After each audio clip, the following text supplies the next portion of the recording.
Hey guys, it's Katrina from CalendarBridge. Need a shared Google Calendar?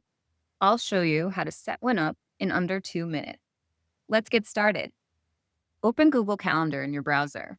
On the left, under Other Calendars, click the plus and select Create New Calendar. Give the calendar a name. This is how it will appear to anyone you share it with. Add a description if needed, then click Create. Next, let's share it.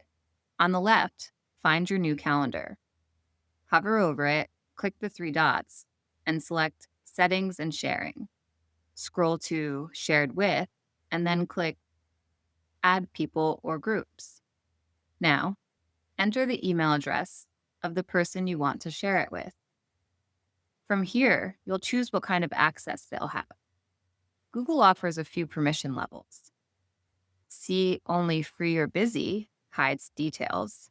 See All Event Details shows everything. Make changes to events allows editing. And Make changes and manage sharing gives full control.